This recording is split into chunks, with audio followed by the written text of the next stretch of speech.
Now we're going to solve a quadratic equation using the quadratic formula. That's nothing new. We've done that a couple times before. But now what we're going to do is we're going to discover that we have a complex solution. So the only difficulty there really is checking the solution is going to be a bit of work. But anyway, let's get cracking. All right, so we have this equation, x squared minus 8x plus 19 equals 0. Okay, first thing, always write down the formula. X equals minus b plus or minus square root b squared minus 4ac over 2a. Okay, is this in standard form? It is. Oh, cool. So now it's plug time. We'll do the chug in just a minute. So what is b minus b? Well, here it is. Let's bring it up a little. This is b. b equals minus 8. Plus or minus b squared. Now that's minus 8 minus squared. Minus 4, what's a? Well, a is over here. And a is an implicit 1. And times c. Make sure we extend the radical. Oops. Not c, Egypt. What is c? c is 19. So we put a 19 in here. And 2a. a is, again, still 1. All right, we did the plugging. Now let's do the chugging. Minus times minus is plus. So that's going to be 8. Plus or minus the square root. Minus 8 squared is 64. Minus, okay, 4 times 1 is 4 times 19. 4 nines are 36. Carry the 3. 4 ones are 4 and 3 is 7. So that's going to be 76 over 2. Okay. So now x, that's what we're doing here. X equals 8 plus or minus. All right, I have minus 76 plus 64. The absolute value of 76 is larger, so our answer is going to be negative.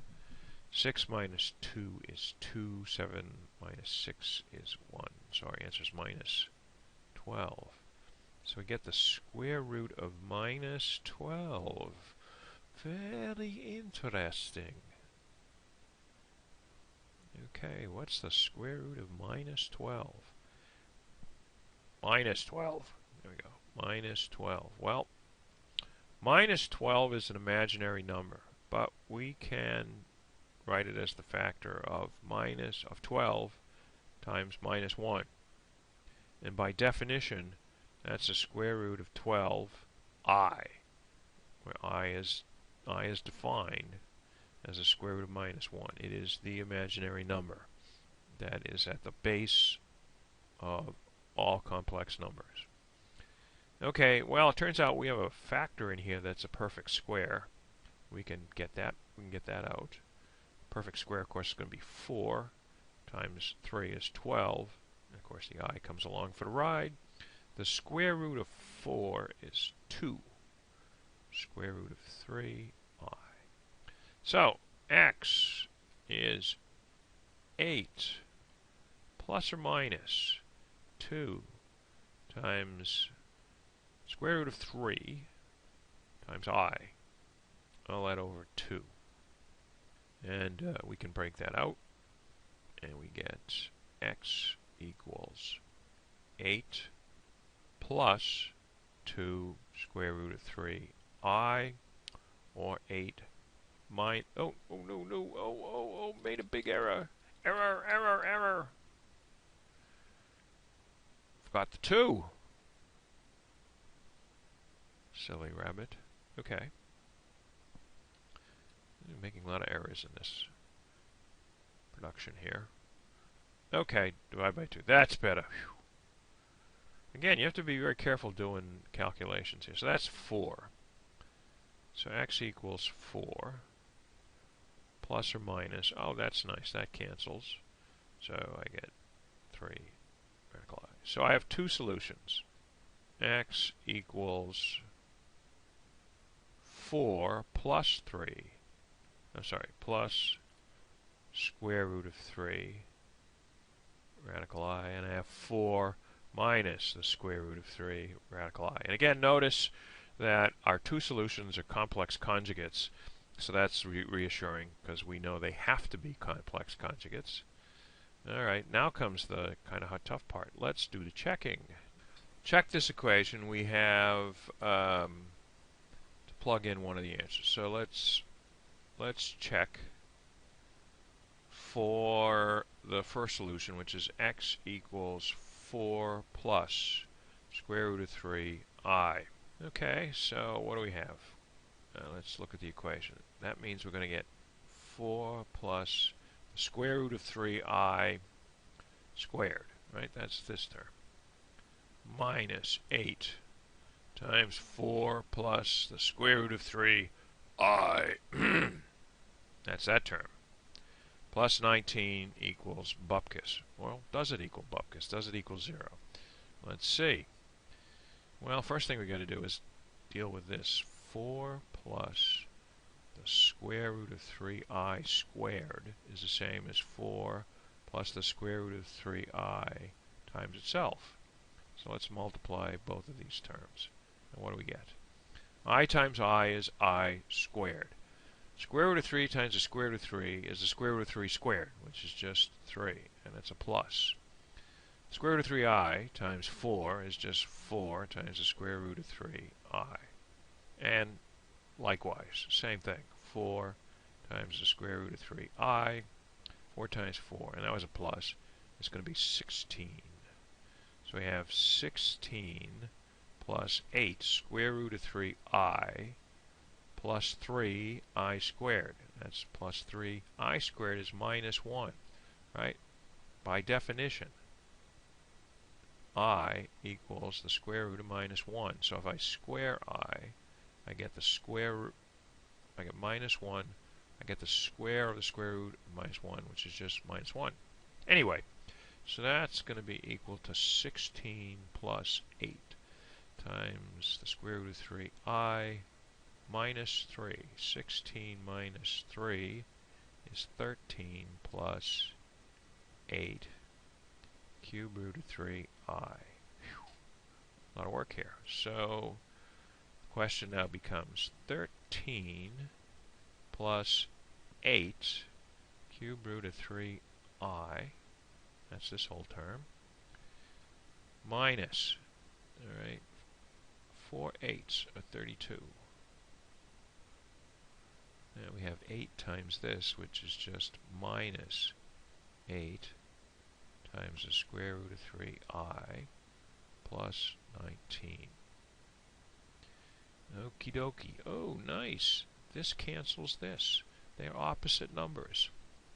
So they add up to 0. Excellent. And we take the two positive numbers. Oh, the question still remains. This thing add up to 0. It's looking good. 13 and 19. 9 and 3 is 2. 9 and 3 is actually 12. Carry the 1. 1 and 1 is 2. So that becomes 32. Minus 32. Holy cow. Does that equal 0? Yes, of course it does. 0 equals 0. So this solution satisfies the equation because it makes the equation true. Makes the left-hand side equal to the right-hand side. All right, let's check for the second solution, which is we're going to check for... what are we going to check for? For its conjugate, x equals minus, I'm sorry, x equals 4 minus the square root of 3i. All right, can we reuse some work? Sure we can. Let's go and change signs. Let's change these to minus. And what happens? Change these to minus. Well, I'm going to have to change that. Oh no! a minus times a minus is going to be plus. This is going to be minus, though. All right, so I have to change that to minus. And that's going to be minus. I got to change that to minus. I can do that. That's going to be minus. Minus and a minus. Oh, 4 times 4 is still plus 16, so that doesn't change. This is going to change to a minus. Right? And, yeah, that's still plus. This is minus. Might as well keep going. And this is going to be minus. So minus, minus. Okay. So what are we going to get? We are going to get... Oh, forgot. You're probably wondering, why am I doing this? Because I'm going to plug in 4 minus the square root of 3i squared, which is the same as this thing. Alright? I might as well keep going. 8 times 4 minus square root of 3i plus 19. Does that equal 0? Okay, this thing is 13 minus 8 times the square root of 3i. This is going to be minus 8 plus 4. 4 8s are still, what, 8 and 8 is 16, 32, but it's now minus 32. And this is a minus and a minus, so that's now going to be plus 8 times the square root of 3i plus 19. Does that equal 0? Okay, well, like last time, that cancels because they are opposite. 19, oh look, this is beginning to look familiar. 9 and 3 is 12. 1 and 1 is 2. And all that's left is this guy, minus 32. Does that equal 0? Well, we know that it equals 0. So 0 equals 0. Aha! This is true.